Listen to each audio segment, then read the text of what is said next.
তোমরা যারা স্মার্টফোন কিনবে বলে ভাবছো তারা হুটোপাটা করে এখন এই স্মার্টফোন কিনে নিও না, কারণ ফেব্রুয়ারি মাসে এমন কিছু তাক লাগানো স্মার্টফোন লঞ্চ করছে না যেগুলো শুনলেই তোমরা ঘাবড়ে যাবে। প্রথমটা হচ্ছে Poco X8 series, Poco X8 আর Poco X8 Pro। Poco X8 এ পাওয়ারফুল মিডিয়াটেকের ডায়মেনসিটি 8500 চিপসেট থাকবে, আর পোকো X8 Pro তে মিডিয়াটেকের ডায়মেনসিটি 9500S এর মতো পাওয়ারফুল চিপসেট থাকছে, তাও সস্তায়।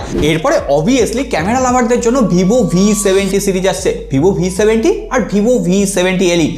Vivo V70 Elite Qualcomm Snapdragon 8s Gen 3 চিপসেটের পাশাপাশি 50 মেগাপিক্সেলের 3x টেলিফটো সেন্সর থাকবে। ভিভো V70 তে কোয়ালকম স্ন্যাপড্রাগন 7 Gen 4 এর পাশাপাশি সেখানেও কিন্তু টেলিফটো সেন্সর থাকছে। এরপরে লিস্টে রয়েছে এই দুটো ফোনের ছোট ভাই Realme 16। সেখানে হাইলাইটিং পয়েন্ট বলতে 7000 মিলিঅ্যাম্পিয়ারের ব্যাটারি থাকবে, আবার সেই গিরিগিচ্ছিরি একটা অপারেটিং সিস্টেম যেখানে ভরে ভরে কাঁচরা অ্যাপ্লিকেশন থাকবে। আরে এই ফোনটাকে কি করে বলবো, Samsung Galaxy S26 সিরিজের 3টে স্মার্টফোন আসবে। আর তোমরা এটা জানোই উইদাউট কম্পিটিশন এটা বছরের সেরা ফ্ল্যাগশিপ লেভেলের তকমা পেতে চলেছে। আর আমাদেরকে সেরা করার জন্য ওই ফলো আর সাবস্ক্রাইব বাটনটা প্রেস করে দিলেই হবে।